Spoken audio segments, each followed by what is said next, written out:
Cool. Okay, guys. So for those who haven't joined us before, whenever you feel like you have a question to ask, please do either in the chat or in the Q&A section. If I can, I'll drop myself in and ask Steve. Otherwise, I'll save it to the end, if that's okay. But I promise we'll try and get to absolutely all of them. So today, as you know, we're talking about Jakarta EE, Java EE. It's all about busting myths, figuring out what the hype is and where the truth is. So Steve's going to be talking about Jakarta EE and how does it relate to Java EE, the future plans for Jakarta EE, and why you should use it, the new features available, the core profile, and as well as how MicroProfile works with Jakarta EE to modernize your application development.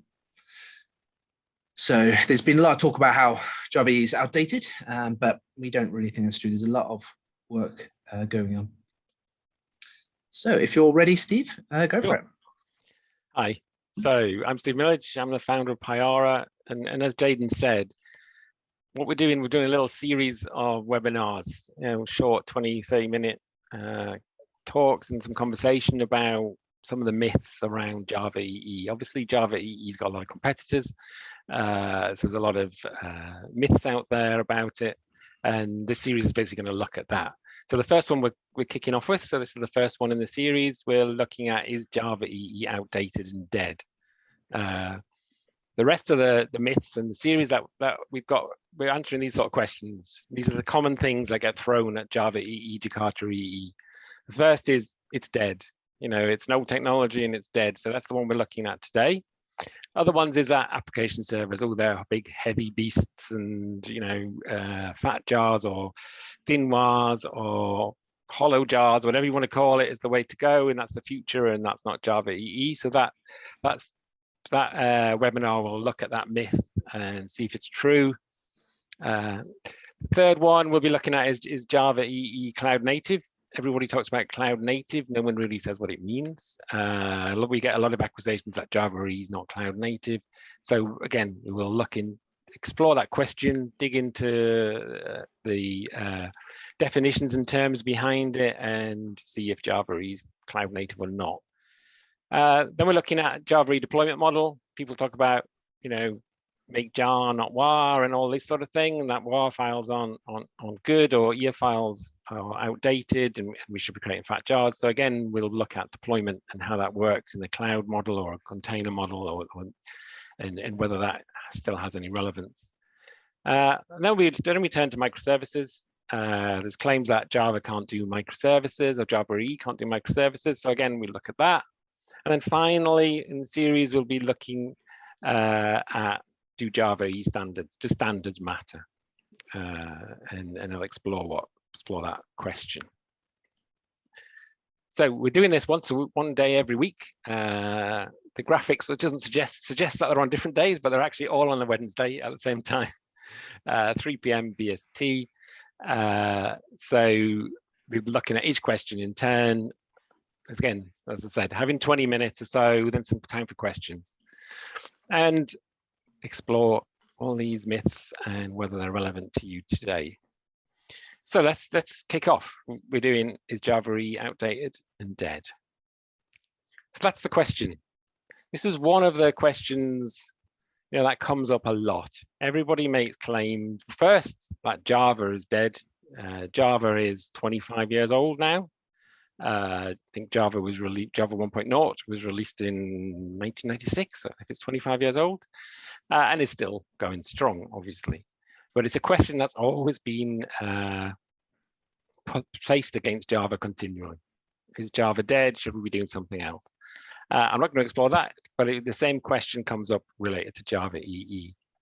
Because Java EE and Java have a very related history. I'll explore a little bit more on the next slide, where Java EE came from, but essentially Java EE is built for server-side processing, server-side enterprise applications, web applications. At the end of the day, it was where it came from. And it was a set of standards that used to follow the Java timeline. So if we look at the timeline of Java EE, It basically dates back to right down into 1999. So it's basically coming up to 22 years old in December. And it came out with J2EE 1.2. So 1.2 basically aligned it with Java 1.2. So that's how old it is. In those initial versions, basically 1.2 came up with JSPs and things like that. It was competing at the time with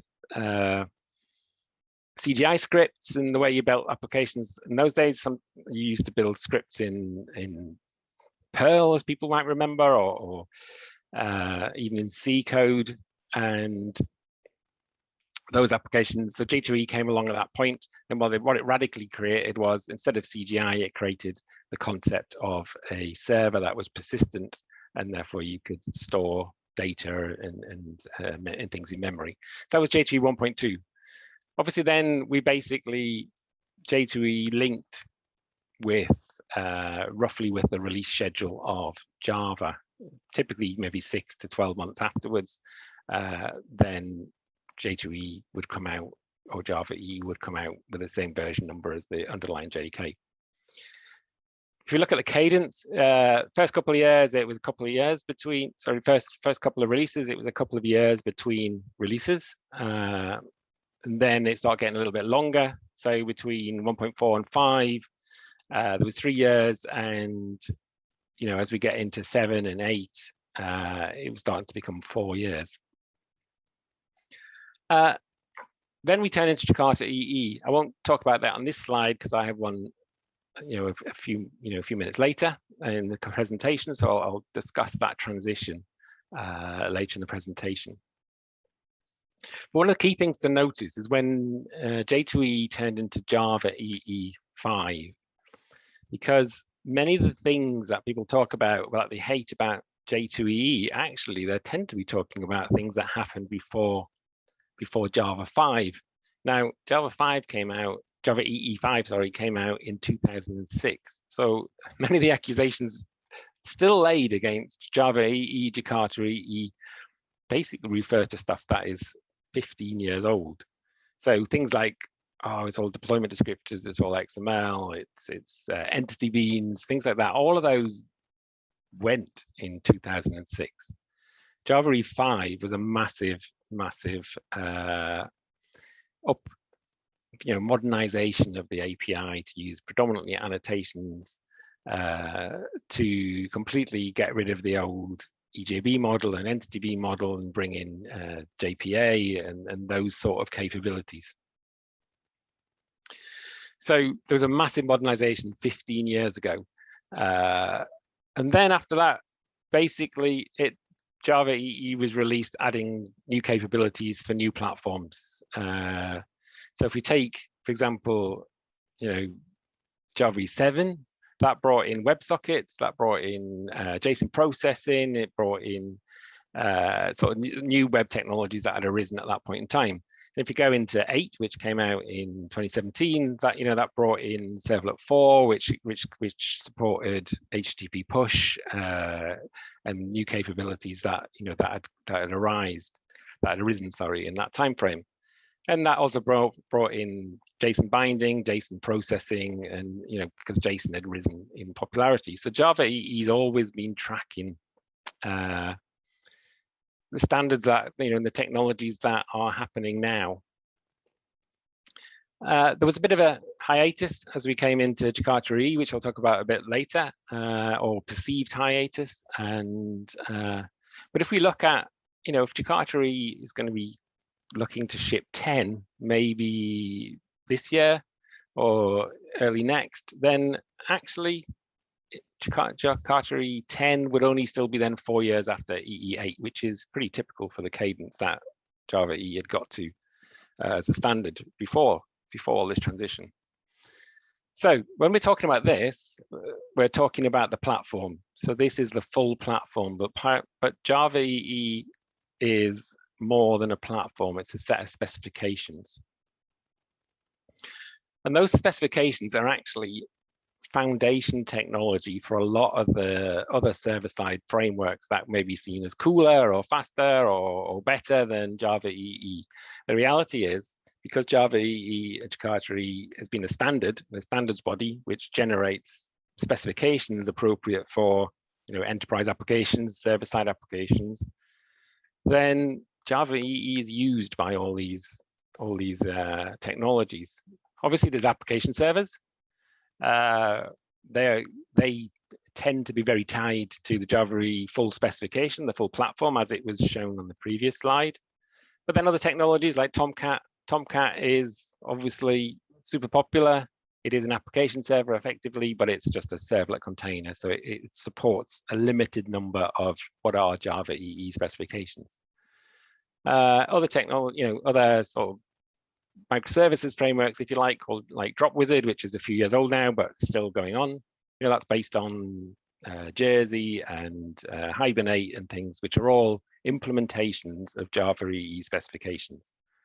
For example, Jersey support is an implementation of JAX-RS, and Hibernate is an implementation of the Java Persistence API, which is a Java EE specification brought in at Java EE 5. And even probably the ones that are seen at the moment as the newest, like Micronaut. Micronaut uses JavaX inject. It uses JavaX annotations and bean validation. It doesn't use lots of other Java EE APIs, but it's still based on those core Java EE APIs. And similar for Spring. So Spring, again, often seen as Java EE competitor, and it is, but it does actually use a lot of the foundational Java EE technology. It's not a complete, clean room rewrite of a completely different alternative. So it still has references to lots of Java EE specifications. And similar, for Quarkus and things that do ahead of time, they're still basing on a lot of Java EE specifications. So Java EE is a lot more than the platform. It's actually an industry foundational technology. So, if you're, people that go in Java side, server side Java, oh, we don't do any Java EE. The reality is, it is foundational to a lot of what you're doing. So we've talked a lot about specifications. So Java EE, Jakarta EE, I'll start calling it Jakarta EE from now on, basically is a group that creates specifications, okay? And these are some of the ones that are used widely outside of, say, Payara, which is a full platform Java EE application server, but these are used heavily by other frameworks. So for example, JPA, Hibernate is a JPA implementation. Eclipse Link is a JPA implementation. So, these are used widely outside of, say, an application server. JAX-RS, which is the RESTful web services. So again, that's heavily used. The whole of, say, DropWizard or something is based on JAX-RS. Inject is the very foundational API for dependency injection. So that's used a lot. There's been validation, there's XML binding, there's JSON processing. There are many of these APIs. And I say, many of these things are used heavily outside of just the platform. So what is a specification at, at Jakarta EE? What does it actually consist of? Because this is quite important, because it's different to, say, just picking up a framework or some other alternative runtime. A specification basically consists of a document which says, what the purpose of the API is, how it's used, various conditions and how things should behave. Then you have the jar itself, which is what you'd be used as a dependency if you pull in either bill of materials or the individual API. And then you have what's called a TCK. So that is a test suite that can be run against an implementation and prove that it meets the specification. So what this allows to happen, which is different to, say, alternative technologies, is that you can have multiple implementations of the same specification and the same API. For example, Eclipse Link and Hibernate.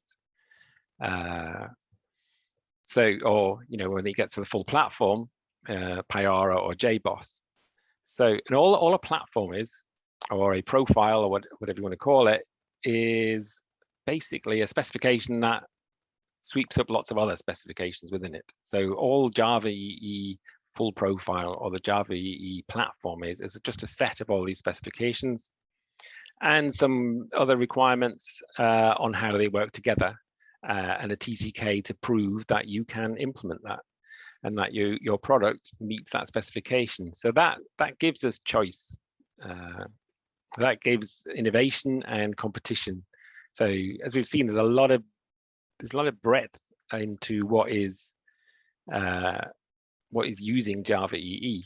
You have many different ways, from your big enterprise application servers through to lightweight microservices runtimes. All of these are using Java EE, Jakarta EE. And having the specification gives a level of longevity. Many of the specifications are really focused on backwards compatibility. It's possible on something like Payara to take an application running in Java EE5, built in Java EE5, and actually run it on the platform on a modern, Payara platform, on the cloud or on an edge server or just a traditional, machine. And that's because of this specification process. It gives a longevity, for 15-year-old applications can still run a modern infrastructure. So Java EE's been transitioning to Eclipse Foundation. So I'll pick up the last parts of the, that timeline and just basically go through what's happened. So Java EE8 came out in 2017. That came through the JCP, Java Community Process, which was sort of headed up by Oracle. That was the last release by that body. And what happened is there was a decision to move it to the Eclipse Foundation, which is an open source foundation. And they released Jakarta EE8 in 2019. So that process actually took a lot of time, much of it going through due diligence, legals, copyright, all that sort of boring stuff. Jakarta EE8 was deliberately designed to be binary compatible to Java EE8. So anything that was Jakarta EE8 compatible, say like a Payara server, you could assume that it was being able to run Java EE8 applications. Then what happened between 8 and 9 is that because of effectively a problem with trademarks and copyright, JavaX namespace for all the APIs had to be changed to the Jakarta namespace. This is what 9 did. So 9 deliberately is 8 just in a new namespace. So there's no new features, no differences. So that gives developers an opportunity to adopt the new namespace without having any other additional side effects. And when we say developers, that means all the frameworks out there that previously used standalone Java EE specifications, if they want to move forward, are going to have to move. So that would include Spring and Drop Wizard and all those sort of applications. Ultimately, if they want to pick up later versions of these foundational specs, will need to move to this new namespace. Then 9.1 was released as a minor, which just basically brought the test suite up to Java 11 and be able to run the tests on Java 11, which is the latest LTS of Java. So that's minor sort of internal. So that looks like, between 17 and 2021, nothing happened in the enterprise Java space. And that's not actually true. So I wanted to just sort of touch on effectively something you may have heard of called MicroProfile.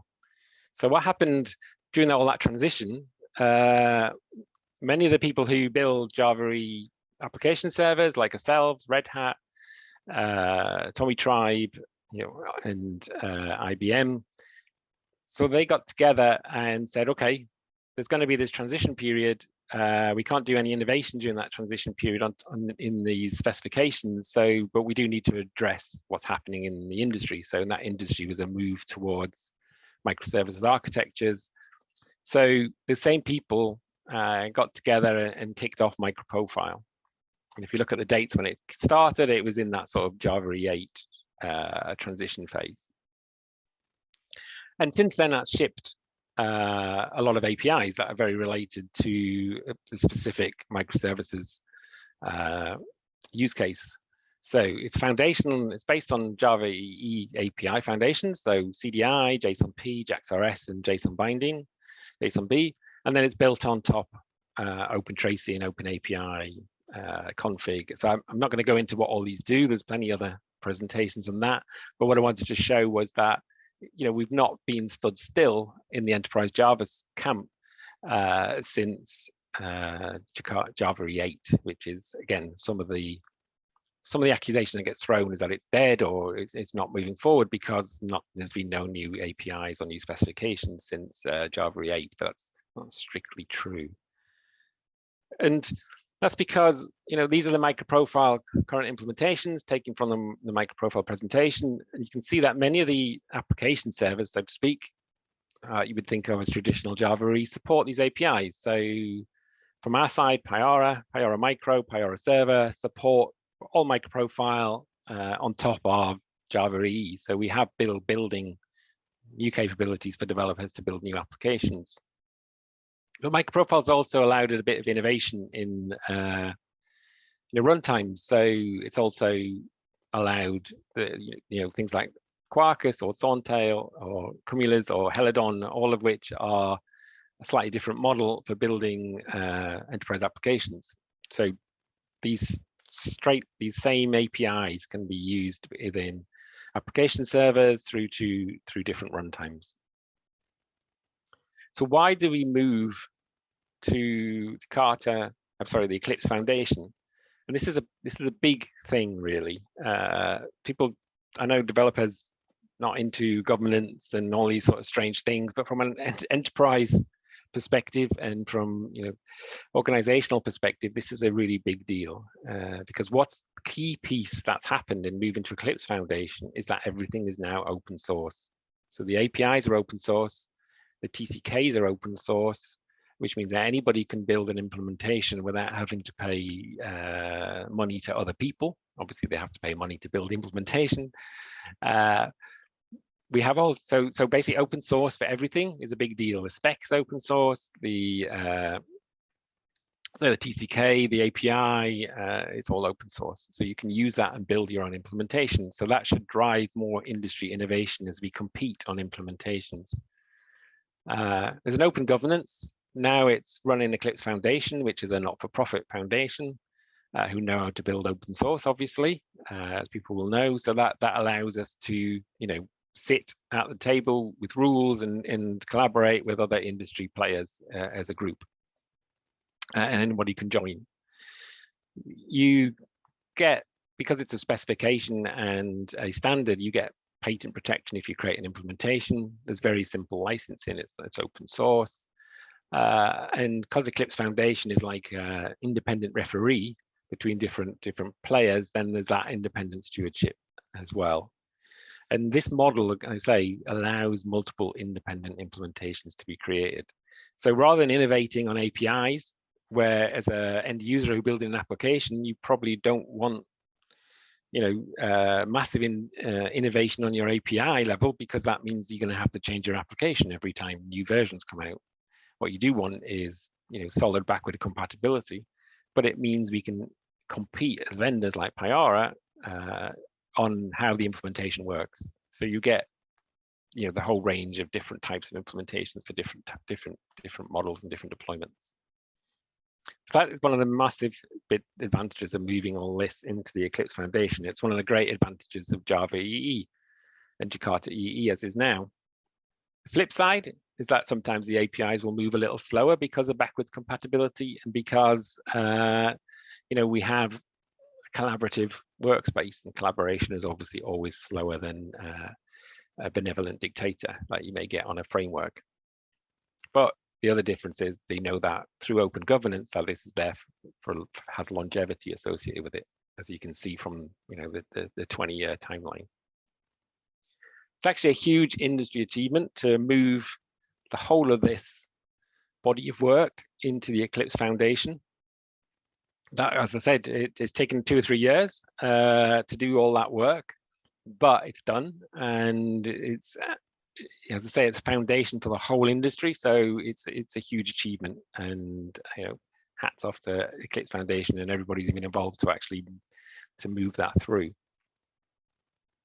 One of the things that has been striking actually is if you look at all the compatible implementations of Jakarta EE8, I've picked Jakarta EE8 because it's been around, a year or so, and therefore a lot of people have had the opportunity to certify. You can see that there are actually 15 different implementations of the full platform, and that is from 12 different companies. So, this is definitely not, a dead industry body. There's a lot of work going on, 15 implementations and 12 companies, ranging from the, Eclipse Glassfish, which is obviously done by the Eclipse Foundation itself, predominantly as an implementation that passes the TCK to prove that we can release Jakarta EE. But we have big industry players like Red Hat, Oracle, IBM, Fujitsu, but we also have smaller players like, say, Payara, and then we have regional as well. So there are a number of regional companies that serve their regional markets. So that's like InfoSuite, TongWeb, and Primeton Application Server. So these are all have been able to take that open source technology, those open source specifications, build a product and certify that it meets those API and meets the platform requirements and passes the TCK. This means as a developer, you should be able to take your application, and if you don't like your current implementation, then you can choose a different one. So as I said, we innovate on implementations. So Payara, for example, we have Payara Server, which is a traditional application server, but we have Payara Micro, which is also designed for containers and sort of single deployments, and that is still will run web profile applications. So it's one of the key benefits of moving to Jakarta EE. And now that we've done all that work, Jakarta E10 is coming. So Jakarta E10 will probably come end of this year, maybe next year. It'll depends on various things. So basically changes that we're going to do now is a lot of those specifications that you've known are foundational are updating. So they're all now in the Jakarta namespace, and now they're going to add improvements. And it's very easy to go onto the Jakarta EE website, which is just jakarta.ee. And you can look at these projects and you can get involved because, as I said, it's now all open source, and they have posted what's called a project. They've done a project release review, which will basically define what they want to improve in the future. If you, for example, the one I'm heavily involved in on there is concurrency, and we have a GitHub repo, and you can go on, you can see the issues, you can contribute, and that's the big difference between Java EE, Jakarta EE now when it's moved to the Eclipse Foundation. So there'll also be something called the core profile likely happening in that time frame, and we'll get, because JDK 17 will probably be LTS by the time we release Jakarta E10, so JDK 17 support is likely to be available as well. The date is obviously to be confirmed because the date involves the whole community coming together and deciding when they can get this work done. So 10 is coming, and again, if we hit 2021, then that will be 4 years since 8, which is no different, say, between 7 and 8. So that's a massive achievement. Just want to touch on core profile, because that's, again, something a little bit foundational. So as I said previously, so a profile or a platform is just a set of other specifications. So you basically, out of all the Jakarta EE specifications that have been released, you choose to package a bunch together and say that a runtime supports that profile if it has all those APIs and passes their TCK. So we already have 2. So we have full, which includes everything. So that's every Jakarta EE specification, except some that are maybe on incubation at the moment. And then you have web, which cuts out some of the more enterprisey integration type specifications like connector architecture or JMS, those sort of things.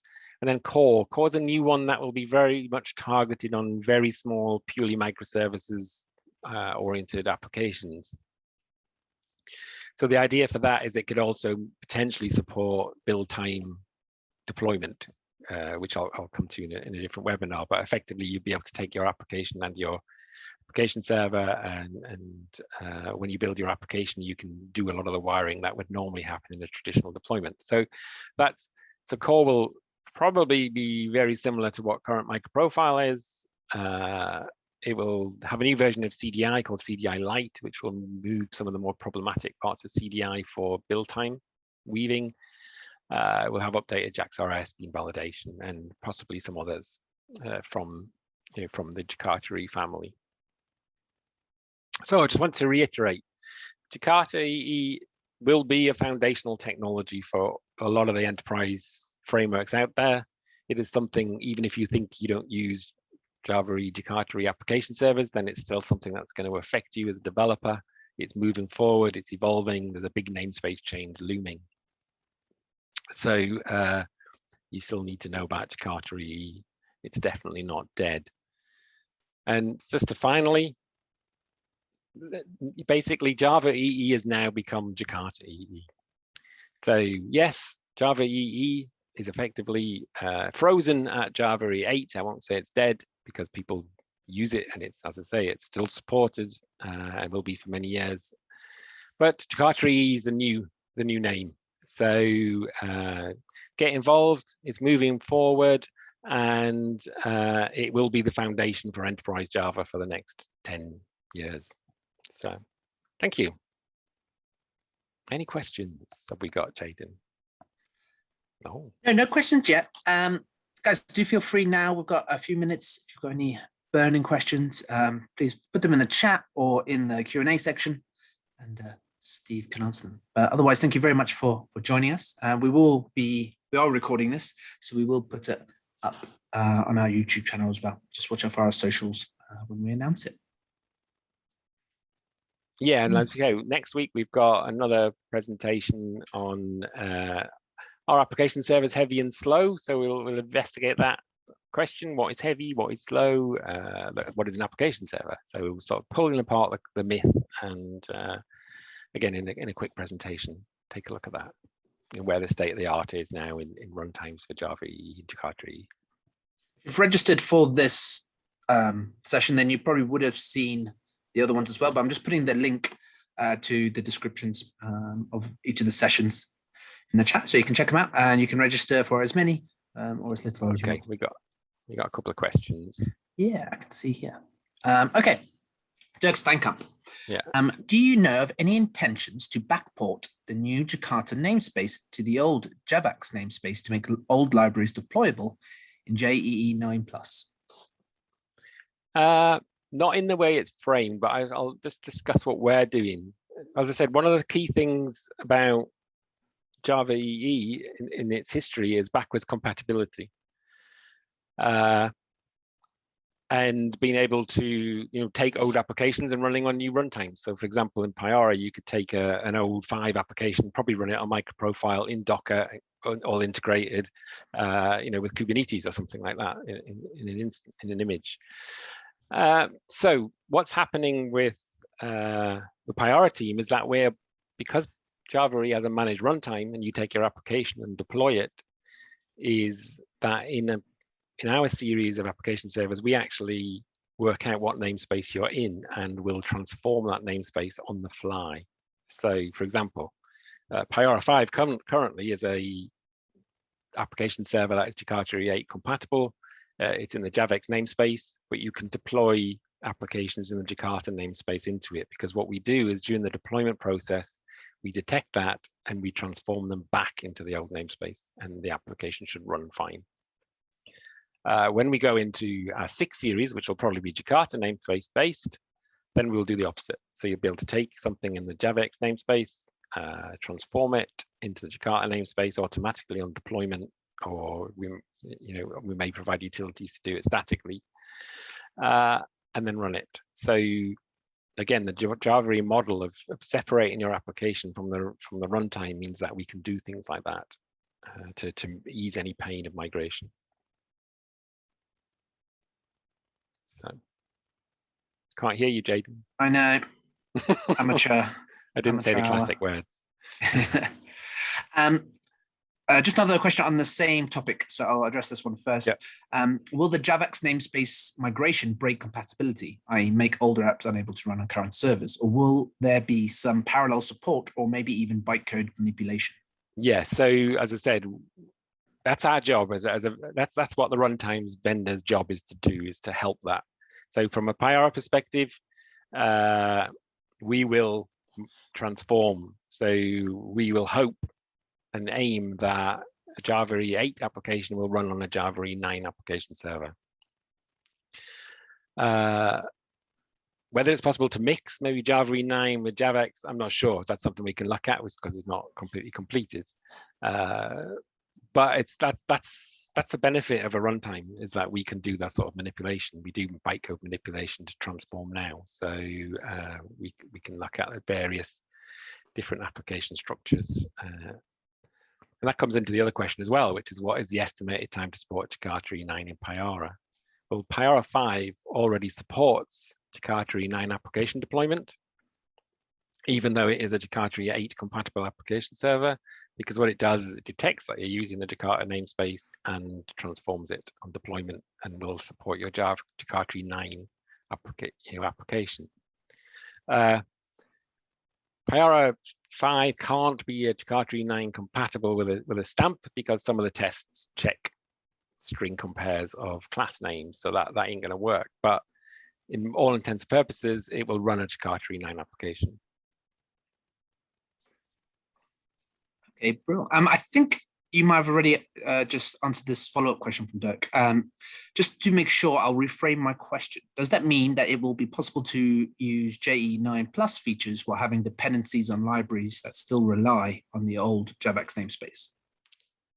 I would say, I won't say unequivocally you can. I can say you can do it currently in Payara 5 because you can actually use MicroProfile on the old namespace and deploy it with some Jakarta EE 9 capabilities, and it will work. So there is a possibility. I think it'll depend on different applications and what they're using. So there is a possibility that will happen, because we basically, like I say, we on the fly bytecode manipulate the application. Okay. Stuart Brunger asks, could you explain again the difference between full, web, MicroProfile, and core? Does MicroProfile equal core? Good question. Okay.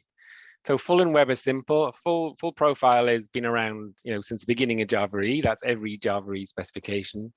You just move the application off there. Yeah. Question off, Jane. I can't see it. Oh, sorry. Web is, is a subset of full. So MicroProfile was a completely different initiative, as I said, to create new APIs as Jakarta EE was evolving. So there was going to be that, it was always going to be that hiatus, and we needed to innovate. So MicroProfile did that, and it's a separate working group, but it's still at the Eclipse Foundation. So core profile is new, and it's still getting defined, and will be all just purely Jakarta EE, and will be again a further subset possibly of Java EE APIs. And its main goal is not equal to MicroProfile, but its main goal is to support MicroProfile. So MicroProfile uses a whole series of Jakarta EE APIs as its baseline, and those APIs will go into the core profile of Jakarta EE. Personally, I'd quite like the two to end up merging. So some APIs are going to move, and that goes into the what is Jakarta EE config different to MicroProfile config question. Is that MicroProfile config is likely to emerge as Jakarta config. So basically get specified and simplified and become that API and become a Jakarta specification. Similar, so basically I think I answered the question in a confusing way. Co-profile is not equal to microprofile. Core profile will be the foundation of microprofile. Ultimately, the Payara team would quite like microprofile to be absorbed into Jakarta EE. Whether that happens depends not on us, on others. So, but for example, there's been migration of APIs like Jakarta microprofile config will influence or become Jakarta config. Okay. Ricardo Lamonta asks about JSF. Will it continue? Yes. So there's definitely new spec. There's definitely a release review for JSF, and I think there's intentions to do work on that. If you go to Jakarta.ee, look at specifications, click on JSF, that should say, what their plans are for Jakarta E10. And if you have things you want in Jakarta E10, now is the time to raise issues on the specification, because it's definitely doing a project review for a 10 release. So that's definitely moving forward. And there's actually a move to server-side. Funny enough, there's a move to server-side rendering again now. So JSF, you never know, may become cutting edge, but it's still used heavily. So it's definitely moving forward. If you want to get involved, do. Awesome. Okay. Ali asks, is there any interoperability between different vendor implementations of microprofiles, and will it be part of Jakarta EE10? There isn't currently you can't take a application written for, say, Helidon and deploy it on Payara Micro, because the runtimes are very different, even though they all support the microprofile APIs. I suspect that for core profile, as it becomes part of Jakarta EE, then there will be interoperability on core profile implementations, but that depends on how that specification evolves. It's just starting now, and I don't know how MicroProfile will adopt it. So the first part of the question is no, there isn't any interoperability, and the second part is I don't know. It's not been built yet, so it's a possibility. Okay. Anonymous attendee asks. I think I've answered that one. Oh, did you, about the yeah. Jakarta config? Yep. Okay, I'll mark it off. Ahmed asks, is there any plans for JSF to be stateless? My simple answer is I don't know, because I'm not a JSF specialist, not in that. They're not in that project on the Eclipse Foundation. So I think that's probably one to go there. If there is plans to have stateless JSF, I'd raise it on their GitHub, or even suggest it on their GitHub as a mode. I'd say I'm not a JSF expert, so sorry about that. Okay, no worries. We just had a few comments in the chat as well. Will your slides be available for download? I'm sure there will be. Can be, that's not a problem. Yeah, no worries. I'll get Steve to give them to me, and I will give them to the world. Another question from Alfonso. Will you recommend to use last version of Glassfish on production? Well, I won't, because I recommend you use Payara in production. Yeah. Feels like a loaded question. It does, yeah. From our perspective, our involvement in Glassfish, so I am actually the project lead for Glassfish. The Glassfish's main purpose, so as I said, Jakarta EE comes out with TCKs, and you cannot release a Jakarta EE specification until you have a TCK, you have an API, you have a specification document, and you have one compatible implementation that implements all of the specification, including all of the optional pieces. And that's just to prove that a specification can be implemented, because it'd be terrible to create a spec that no one could implement. So currently, Glassfish's purpose in that process is to provide that implementation so we can all collaborate and actually get Jakarta out the door. So I am project lead, and we do not, from a Payara perspective, fix random bugs in Glassfish. We just get it through the TCK. Other people, it's an open source project, other people could do that, but we don't. What we do is we build Payara. So that's what I would recommend. Payara Enterprise I'd recommend for production, because that's what we focus that on. Awesome. Okay, well, thank you very much, everyone, for joining us. We had a great turnout. As Steve said, we will be doing the next one this time next week. So hopefully we'll see many of you there. Yeah, thanks. Thanks for listening. Brilliant. Thank you all. Cheers. Bye. Thanks. Bye.